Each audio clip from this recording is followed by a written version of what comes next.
Pemirsa durung kepanggih pengiriman ternak bawi potong ke Dura Bali, ngelintangin gili manuk ya diastun lockdown sampun kebungkah.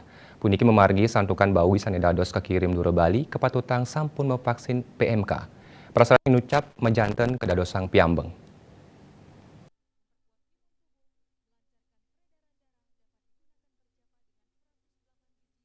Penanggung jawab karantina pertanian wilayah kerja Gili Manuk Nyoman Ludra Maosang, rau mangkin pengiriman ternak saking Bali Pemekas Sorobawi sampun kebungkah, nanging ternak sane jaging ranjing Bali kantun lockdown, bawi sane kedadosan kekirim ke Dura Bali wanta sane sampun negepin mekata persyarat. Kantos mangkin durung kepanggih bawi sane kekirim, santukan kantun yang kepin makata dokumen, silitunggilnya nih bawi kepatutang sampun mevaksin.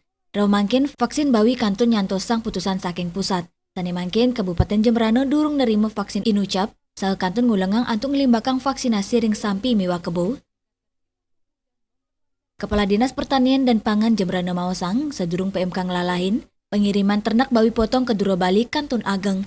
Kauningin ring aukuk katanya nih pengiriman ternak memargi kantos tigang talian ukut. Nanging risampun lockdown, pengiriman nenten kedadosang. Surya Dharma Bali Pos Kuningayang.